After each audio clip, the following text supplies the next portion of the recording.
بسم اللہ الرحمن الرحیم الحمد للہ وحدہ والصلاة والسلام علی من لا نبی بعدہ اما بعد۔ زندہ دفن کرنے کا واقعہ سن کر سرکار مدینہ صلی اللہ علیہ وسلم اشکبار ہو گئے۔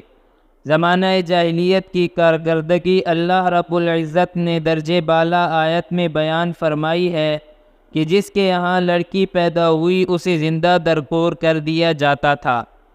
سامعین کرام، صحابی رسول صلی اللہ علیہ وسلم قیس بن عاصم زمانہ جاہلیت کی اپنی داستان حضرت محمد مصطفیٰ صلی اللہ علیہ وسلم کے سامنے پیش کرتے کہ اے اللہ کے رسول صلی اللہ علیہ وسلم، میں نے اپنی کئی بیٹیوں کو زندہ درگور کیا۔ آپ صلی اللہ علیہ وسلم نے فرمایا، کیا تمہیں اس پر رحم نہیں آیا؟ کہا نہیں۔ واقعہ یوں بیان کیا، اے اللہ کے نبی صلی اللہ علیہ وسلم، میں جب اپنے گاؤں سے تجارت کے لیے روانہ ہو رہا تھا، اس وقت میری بیوی حاملہ تھی۔ میں اسے اس بات کی تاکید کرتے ہوئے روانہ ہوا کہ اگر لڑکا پیدا ہو تو اس کی پرورش کی جائے، اگر لڑکی پیدا ہو تو اس کو زندہ درگور کیا جائے۔ میرے آنے تک میری بیوی کو لڑکی پیدا ہوئی، جس کو اس نے اپنی بہن کے پاس پرورش کے لیے بھیج دیا۔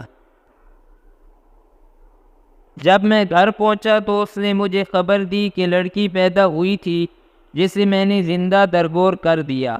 کچھ دن کے بعد میں نے دیکھا کہ ایک حسین و جمیل اور خوبصورت لڑکی ہنستے کھیلتے میری بیوی کے پاس آئی اور باتیں کرنے لگی۔ اس کی یہ الفت و محبت میرے دل میں گھر کر گئی۔ میں محبت و لاڈ و پیار سے بچی کے سر پر ہاتھ پھیرنے لگا۔ میری شفقت و محبت بھری نگاہ کو دیکھ کر میری بیوی نے اس راز کو عیاں کر دیا کہ یہ بچی میری اور آپ کی ہے۔ یہ سننا تھا کہ میری یہ محبت نفرت میں تبدیل ہو گئی۔ میں نے اپنی بیوی سے کہا، اس بچی کو نہلاؤ دھلاؤ اور نئے کپڑے پہناؤ، میں اسے گھمانے کے لیے لے جاؤں گا۔ بیوی نے بچی کو بہت اچھی طرح تیار کیا۔ میں نے اپنی بیٹی اور پھاوڑے کو اپنے ساتھ لیا اور جنگل لے گیا۔ بچی کہتی رہی کہ ابا جان، آپ مجھے کہاں لے جا رہے ہیں؟ میں خاموش چلتا رہا، کچھ نہ کہا، یہاں تک کہ بیابان میں پہنچ کر میں نے پھاوڑے سے گڈھا کھودنا شروع کیا۔ اس دوران جو مٹی میرے کپڑوں پر لگتی، میری بچی اپنے ننھے منھے ہاتھوں سے اسے صاف کرتی اور کہتی ہے، ابا جان، یہ سب آپ کیوں کر رہے ہیں؟ جب میں اپنے کام سے فارغ ہوا تو اپنی اس بچی کو گڈھے میں ڈھکیل کر اس پر مٹی ڈالنے لگا۔ بچی کہنے لگی، اے ابا جان، آپ کیا کر رہے ہیں؟